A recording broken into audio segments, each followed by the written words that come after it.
Short notice में एक बड़ी संख्या में यहाँ पे आए हुए हैं। और चूँकि आज बहुजन समाज पार्टी ने प्रदेश स्तरीय आज बैठक बुलाई थी, जिसमें बहुजन समाज पार्टी के जो वरिष्ठ गण हैं हमारे, उन्हें खास मीटिंग में बुलाया गया था। और साथ ही आप सभी लोगों को ज्ञात भी है कि कल जननायक कर्पूरी ठाकुर जी का जन्म दिवस भी था, जिसको बहुजन समाज पार्टी ने भी पूरे प्रदेश के अंदर विधानसभा स्तरीय करने का काम किया। और आज प्रदेश के तमाम वरिष्ठ साथीगणों ने प्रदेश स्तरीय प्रोग्राम में भी हम लोगों ने आज जननायक कर्पूरी ठाकुर जी को नमन किया है। और ये डिमांड हमारी थी पहले से भी कि जननायक कर्पूरी ठाकुर जी को भी भारत से मिलना चाहिए। और साथ ही हमारी ये भी डिमांड है सरकार से कि जननायक कर्पूरी ठाकुर की तरह इस देश के अंदर वंचित समाज को भी सत्ता में भागीदारी बना करके कई बार उत्तर प्रदेश जैसे राज्य में सत्ता में पहुंचाया भी है माननीय श्री कांशीराम साहब। तो सरकार उनको भी, हमारी पार्टी की राष्ट्रीय अध्यक्ष आदरणीय बहन जी ने भी मांग की है कि माननीय श्री कांशीराम साहब को भारत रत्न मिलना चाहिए। हमारी तरफ से ये आज बिहार के तमाम साथी लोगों ने भी आज प्रेस के माध्यम से सरकार तक बात पहुंचाने के लिए आप सबको बुलाया हुआ है।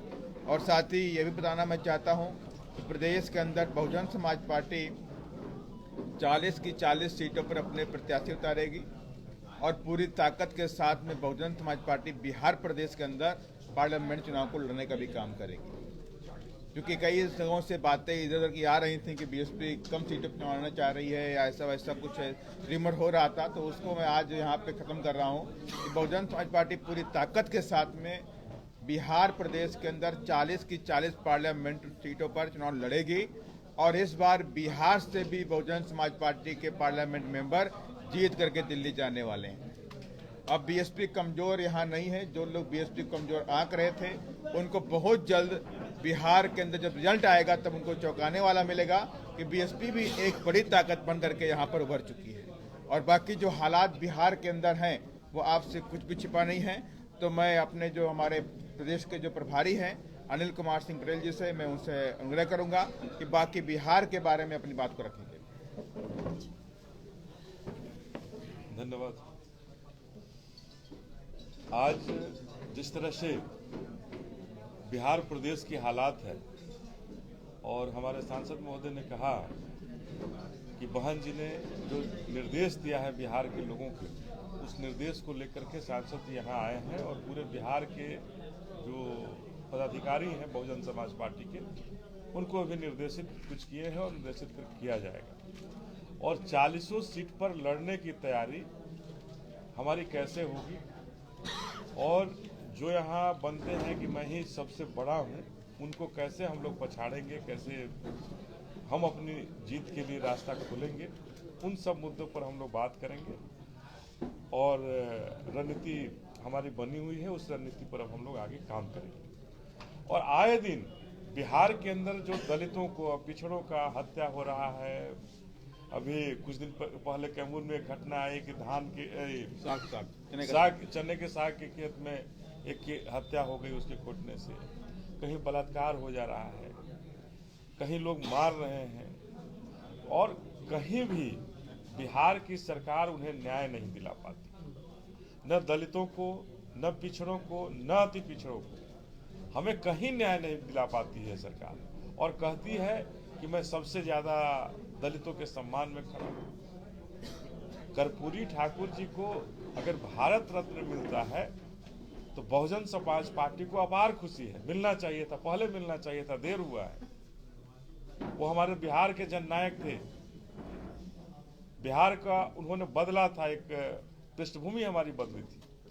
लेकिन पृष्ठभूमि बदलने वाले लोग अगर उनकी आत्मा कहीं, हम सबों के, उनके समाज के लोग पिछड़े दलितों को अगर आज देख रहे होंगे तो क्या हो रहा होगा कि हम उस समय इस लड़ाई को लड़ रहे थे और लड़ते लड़ते आज भी हम लड़ाई को पूरा नहीं कर पाए। आज भी हमारे पिछड़े, अति पिछड़े जो लोग हैं आज भी न्याय के लिए दर दर भटक रहे हैं और हमें न्याय नहीं मिल पा रही। तो बहुजन समाज पार्टी अपनी नेत्री के पीछे, अपने राष्ट्रीय अध्यक्ष के लिए पूरी बिहार इकाई रात दिन मेहनत कर रही है और हमारे सारे पदाधिकारी मेहनत कर रहे हैं। और हम सबों को पूरा भरोसा है कि इस बार अपनी बहन जी को प्रधानमंत्री बनाने का रास्ता हम लोग खोलेंगे और बहन जी को देश का प्रधानमंत्री बनाएंगे। इतना बड़ा फैसला कैसे आप लोगों ने मतलब क्या देख के किया? 40 की 40 सीटें, कहीं गठबंधन नहीं। देखिए 40 सीट तो हम बिहार में लड़ रहे हैं, ऐसे तो हमने पूरे भारत में हर जगह लड़ने की बात कर रहे हैं। तो ये फैसला ऐसा क्या इतनी बड़ी फैसला, अगर 40 सीट है तो हम लड़ेंगे तो इससे बड़ी फैसला तो नहीं है ये। हमने जनता के बीच हमारे लोग वहाँ गए हैं, जनता के बीच एक समीकरण बना रहे हैं और हम 40 सीट पर लड़ेंगे। ये आखिरी फैसला होगा सर, या इसमें कुछ आने वाले समय में कुछ संभावनाएं? देखिए फैसला बहन जी को लेना था, उन्होंने बहन जी ने पहले भी फैसला लिया है कि हम अपने बहुजन समाज से गठबंधन करेंगे। ये जो गठबंधन जो लोग एक कह रहे हैं कि मैं बहुत बड़ा गठबंधन कर लिया, कोई 37 दल का कर लिए, कोई 26 दल का कर लिए, तो ये जो गठबंधन करके और आए दिन जो छोटी छोटी पार्टियां उसको खाने का काम कर रहे हैं, समाज का चिंता है नहीं। समाज के लोग किस बदहाली की स्थिति में रह रहे हैं, आर्थिक आज हमारे देश की आर्थिक स्थिति क्या है, कितनी भयावह हमारी आर्थिक स्थिति हो गई है, महंगाई कितनी बढ़ गई है, हमारे महंगाई बढ़ गई है। आज बिजली के हालात यह है कि बिजली तो मिल रही है लेकिन किस हमारे घरों के अंदर उस बिजली का भुगतान के लिए कितना दबाव पड़ रहा है, किसी का 5 लाख का बिल आ जा रहा है। तो ये तमाम मुद्दे हैं। एक रसोई गैस 1100 रुपये में मिल रहा है, हो रहा है उज्ज्वला गैस योजना में हमने इतना सिलेंडर बांट दिया और सिलेंडर तो बटा, लेकिन लोग आज भी अपना खाना लकड़ी और किरासन पर ही बना रहे हैं। तो ये महंगाई इतनी बढ़ी हुई है, आर्थिक व्यवस्था हमारे देश की चरमरा गई है। इन सारी व्यवस्थाओं से निपटने का अगर काम है तो ये दोनों ही गठबंधन नहीं करेंगे। जदयू से भी बसपा में लोग शामिल हो रहे हैं, आज आपने तो ज्वाइनिंग करा है। देखिए एक ही नहीं शामिल हो रहे हैं, दर्जनों लोग शामिल होंगे, सैकड़ों की संख्या में लोग आए दिन शामिल होते हैं। बहुजन समाज पार्टी बिहार में काफी मजबूत हुई है और आगे आने वाले समय में ये बताएगी कि हम केवल मजबूत ही नहीं है, यहाँ रिजल्ट देने के लिए भी हम बीजेपी को लालू यादव ने कल बयान दिया है। लालू यादव ने कहा कि काशीराम ने दलितों की राजनीति को ऊपर उठाया और मायावती ने उनको डाउनफॉल कर दिया, राजनीति गिरा दिया दलितों की। देखिए लालू यादव जी क्या कर रहे हैं, वो किनकी राजनीति कर रहे हैं, वो तो उनको जवाब देना होगा ना। लालू यादव जी कैसे हमारे पार्टी के बारे में बता सकते हैं कि काशीराम साहब ने दलितों को उठाया और बहन जी ने गिराया? बहन जी ने तो सदन का त्याग किया दलितों के अपमान के लिए। कि हाथरस का कांड आपको याद होगा, जहां उसे न्याय नहीं मिला, उसके लिए लालू जी को बताइएगा कि उसके लिए बहन जी को 1 सेकंड नहीं लगा, सदन छोड़ दी। आप तो सदन में जाने के लिए तरसते रह जाते हैं, आपके एक MP नहीं है अभी सदन में जाने के लिए। और दलितों के सम्मान में, पिछड़ों के सम्मान में ही हमारी बहन जी रही हैं और उसी के लिए आखिरी लड़ाई भी लड़ रही हैं और लड़ेंगी उसकी लड़ाई। राम मंदिर वाला मुद्दा जो अभी छाया हुआ है, बसपा का क्या स्टैंड? देखिए किसी का भी अगर किसी मंदिर के प्रति आस्था है तो उसमें बसपा ये नहीं कहती है कि आस्था मत रखो, आस्था रखो।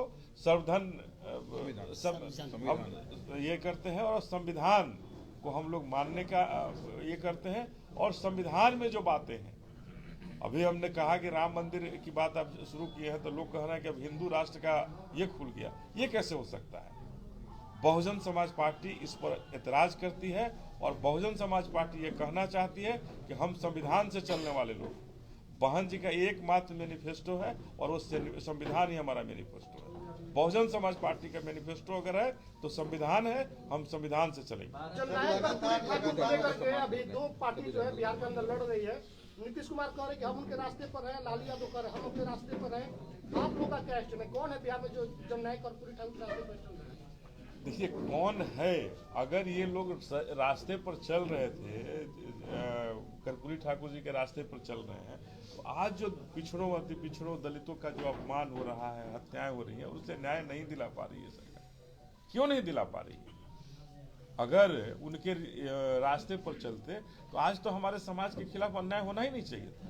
कौन है जो लोग अन्याय कर रहे हैं, कौन लोग हैं जो उन्हें मार रहे हैं? तो ये लोग बोलने वाले लोग हैं। दायरा बिहार में बढ़ाई गई, पिछड़ों के लिए दलितों के आरक्षण की दायरा बढ़ाई गई, इससे आप लोग खुश नहीं है? कब बढ़ाई गई थी? अभी जो जाति जनगणना के बाद से कहाँ इसमें बढ़ा है? इसमें अभी तो बढ़ाया नहीं गया। 75% कर दिया गया। सर एक सवाल मेरा था कि लगातार केंद्रीय मंत्री अश्विनी कुमार चौबे आप पर और बीएसपी पर लगातार इन दिनों हमलावर है। देखिए, अश्विनी चौबे जी या भारतीय जनता पार्टी या अभी जो राजद की बात कर रहे हैं, ये बहुजन समाज पार्टी की ताकत से डरे हैं और इन्हें ऐसा लगता है कि अगर बहुजन समाज पार्टी अपनी ताकत से उभरेगी या अपनी ताकत से काम करेगी तो हमें नुकसान करेगी। यही कारण है कि चाहे अश्विनी चौबे हो या भारतीय जनता पार्टी हो या लालू प्रसाद यादव हो, ये हमलावर हुए हैं और बहुजन समाज पार्टी पर हमला कर रहे हैं, लगातार बोल रहे हैं उसके खिलाफ। लेकिन इतना जरूर मान लीजिए कि बहुजन समाज पार्टी सभी धर्मों का सम्मान करती है, सबों का सम्मान करती है, लेकिन अपने बहुजनों का हित की रक्षा के लिए आगे बढ़ती है। और बहन जी का एकमात्र एजेंडा है कि हमारे बहुजन समाज का हित अगर कहीं अहित हो रहा है उसको हम न्याय दिलाना चाहते हैं। भारत रत्न का ये बताइए कि जिस तरीके से भारत कर्पूरी ठाकुर जी को, आपको नहीं लग रहा चुनाव से पहले बीजेपी ने मास्टर स्ट्रोक खेल दिया है? देखिए, कोई स्ट्रोक खेला हो, हमारा ये है कि उन्हें मिला, ये हमारे लिए संतुष्टि की बात है कि हमारे अगर बिहार का अगर कोई जन नेता था, उसे जननायक जो हमारा था उसे मिला। ये चुनाव का समय था या चुनाव का नहीं समय था, ये सवाल नहीं है। सवाल ये है कि उन्हें मिला, हम लोग इसका स्वागत करते हैं। काशीराम जी को भारत रत्न दिया जाए, लालू यादव इसकी मांग कर रहे थे कल। मानते हैं कि मास्टर स्ट्रोक लालू यादव भी मांग कर रहे हैं कि काशीराम जी को भारत रत्न मिल जाए। मिलना चाहिए, निश्चित रूप से। हमारे बहुजन समाज पार्टी के हमारे अभी सांसद साहब ने भी कहा उन्हें मिलना चाहिए। क्यों नहीं मिला? क्यों नहीं मिल रहा है, यही सवाल है। क्यों ये नहीं मिल रहा है क्योंकि मिलने से उनको लगता है कि अगर उन्हें देंगे तो बहुजन समाज पार्टी को एक एनर्जी मिल जाएगी और बहुजन समाज पार्टी तेजी से उभरेगा, जिसकी वजह से हमारे माननीय साहब को ये अभी नहीं दिया जा रहा है। देखिए, हम लोग भी लड़ेंगे इसके लिए और निश्चित रूप से जब समय आएगा, हम हमारी पार्टी की सरकार होगी तो निश्चित रूप से बिहार में आखिरी फैसला किसी से समझौता नहीं होगा। बिहार में जो हमारी बहन जी का जो निर्णय होगा वो सबसे सर्वोपरि होगा। लेकिन अभी का जो फैसला है वो उस 40 सीट पर हम लड़ने की तैयारी हम जनता से समझौता करेंगे। आपको लगता है कि जिस तरीके से मास्टर स्ट्रोक बीजेपी की तरफ से चला गया, फायदा मिलेगा, अति पिछड़ों का वोट मिलेगा बीजेपी को इस चुनाव में? देखिए, ये भारत रत्न मिलने से ये भारतीय जनता पार्टी हम पिछड़ों को, अति पिछड़ों को न्याय नहीं दिला देगी। ये हमेशा हम बहुजन समाज के लोगों को डराने वाली, धमकाने वाले लोग रहे हैं और भारत रत्न मिलने से उन्हें कोई फायदा मिल जाए, हमें ऐसा नहीं लगता है और बहुजन समाज पार्टी को ऐसा नहीं लगता है। निश्चित रूप से फायदा तब मिलता जब हमारे बहुजन समाज का जो मान था, अधिकार था, उस अधिकार और मान को दिए होते तो निश्चित रूप से मिलता। भारत रत्न देने से निश्चित रूप से कोई फायदा नहीं। भाजपा से हाथ मिलाएंगे ऐसा लगता है? वो नीतीश जाने, नीतीश जी भाजपा से हाथ मिलाएंगे या गले मिलेंगे ये आप भी जानते हैं और नीतीश कुमार अच्छे से जानते होंगे इसके लिए। हम नहीं जानते। धन्यवाद।